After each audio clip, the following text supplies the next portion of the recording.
Bonjour à tous, bienvenue dans votre magazine VAR Business sur BFM Toulon VAR. Un rendez-vous qui est réalisé en partenariat avec le Journal des entreprises, édition Région Sud. Aujourd'hui, notre invité est Stéphane Ferraud, le dirigeant de l'entreprise sénoise Optimum CIT. Bonjour Stéphane Ferraud. Bonjour Hélène.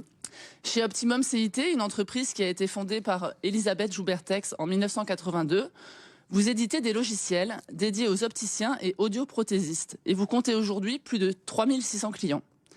Cette entreprise, vous l'avez reprise en 2007 avec votre associé, Ève-Marie Joubert-Tex.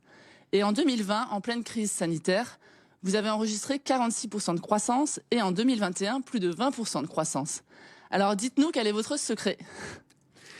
Eh bien Hélène, merci pour cette question. En fait, nous avons un premier secret qui est l'humain. C'est-à-dire que nous avons la chance d'être entourés d'experts et de gens investis. Ça, c'est la première chose. La deuxième chose, c'est que nous mettons chez Optimum l'utilisateur au centre de toutes nos décisions. Que ce soit dans nos process, dans la réalisation de nos produits, dans toutes nos préoccupations. Voilà. Et d'ailleurs, l'indicateur que nous suivons, l'indicateur de performance, n'est non pas le chiffre d'affaires, le premier indicateur, mais le NPS, le Net Promoter Score. Donc c'est vraiment l'indicateur de recommandation de nos clients. Et que permet votre logiciel qui est baptisé Optimum Live ? Comment il facilite finalement le quotidien des opticiens ? Alors, Optimum Live, c'est un logiciel en mode SaaS que nous avons développé et qui permet aujourd'hui aux opticiens et aux audioprothésistes de gérer toute leur activité. Mais l'outil permet surtout de gérer toutes les tâches qui sont maintenant automatisées et toutes les tâches fastidieuses. La gestion du tiers payant, du recouvrement et ainsi de suite. C'est un logiciel qui a accompagné les professionnels de santé dans une évolution de leur contexte qui est très complexe puisqu'il y a eu l'arrivée de RGPD. Il y a les obligations autour des données de santé, la protection des données de santé. Et puis, vous avez tout le réglementaire. Récemment, nous avons le devis normalisé, nous avons le 100% santé. Voilà. Et tout ça, Optimum le développe, le met à disposition et en tenant compte toujours d'une chose, donc on a 18 utilisateurs et surtout de laisser une application qui soit toujours user-friendly. D'accord. Et donc, vous avez toujours accompagné les opticiens, mais depuis 2020, vous accompagnez aussi les audioprothésistes.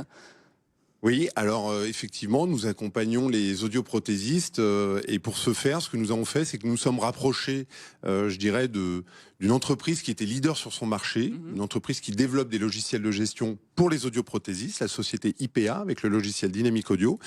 Et donc, notre rapprochement nous a permis de partager nos domaines d'expertise et notre savoir-faire. Voilà. Donc aujourd'hui, c'est plus de 1000 laboratoires en France qui sont équipés de nos solutions. Et quelles sont les prochaines innovations du secteur ?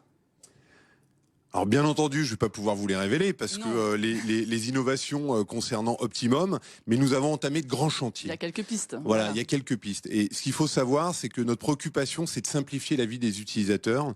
Et pour ce faire, eh bien, on va utiliser entre autres l'intelligence artificielle dans ce domaine-là. Voilà. Votre modèle est-il transposable à l'international et quelles sont vos ambitions ? Alors oui, notre domaine est transposable à l'international. Nous sommes déjà présents dans quelques pays.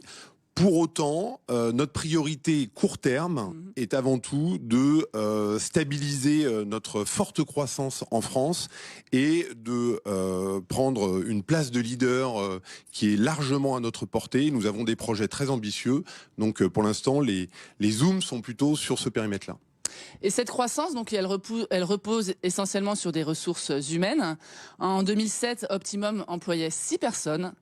Vous dépassez désormais les 65 et des postes sont toujours ouverts. Donc comment vous les recrutez ? Quels sont les profils que vous recherchez ? Est-ce que c'est compliqué ? Alors, c'est un sujet qui est passionnant parce que il est d'actualité pour toutes les entreprises. Donc oui, nous recrutons. Nous avons beaucoup de postes à pourvoir, des postes de commerciaux, des postes de développeurs PHP. Nous avons des postes de support technique. Nous avons un poste de contrôleur de gestion et nous appuyons en fait sur des experts dans le domaine pour recruter. Voilà. Alors l'humain, comme j'ai dit, est vraiment au centre de nos préoccupations. Donc nous recherchons des talents investis, bien entendu. Et ce qu'il faut savoir, c'est que vous nous avez partagé là l'évolution et la croissance du personnel chez Optimum.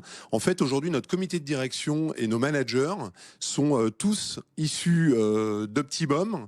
Et ils ont travaillé, ils étaient sur le terrain, ils ont évolué à différents postes. Et voilà, notre management vient vraiment du terrain. Vous les fidélisez finalement ? Ah oui, on les fidélise, bien sûr, c'est important.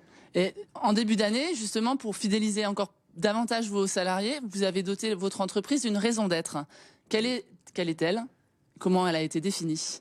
Oui, alors c'est intéressant, la raison d'être, en fait c'est l'idée, c'était surtout de pourquoi mettre en valeur notre raison d'être. La première chose, c'était de pouvoir bien accueillir les nouveaux entrants chez Optimum et de communiquer sur pourquoi nous réalisons au quotidien tout ce que nous faisons. Voilà.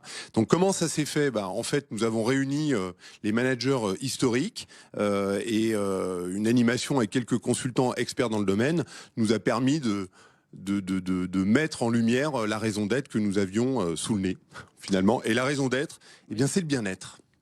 Et alors, étonnamment, c'est le bien-être. Et pourquoi? Parce que nous œuvrons au quotidien pour améliorer les processus d'une manière générale. Et nous œuvrons aussi au quotidien pour améliorer le bien-être de nos clients, de nos partenaires et de nos chers collaborateurs avec qui nous partageons les mêmes valeurs. Peut-être des exemples concrets sur ce bien-être de vos collaborateurs? Oui, alors nous organisons régulièrement des séminaires, nous organisons lorsque l'actualité nous le permet, et ça n'a pas été évident ces derniers temps, des festivités, des déjeuners. Récemment, on devait avoir des séances de massage au bureau, voilà des exemples très concrets. Merci Stéphane Ferraud. Merci Hélène. Pour l'info économique du jour, j'ai choisi de vous parler du réseau Femmes Chefs d'entreprise à Toulon. Ce réseau compte aujourd'hui 27 adhérentes et en début d'année, il a changé de présidente. La notaire Alexandra Mignon-Guzman a laissé sa place de présidente à Emma Zerouki-Iden. Cette dernière a fondé l'entreprise Repassage Drive. C'est une société qui propose des services de repassage via des points de collecte dans le Var et à Marseille. Emma Zerouki-Iden est par ailleurs élue à la Chambre de commerce et d'industrie du Var.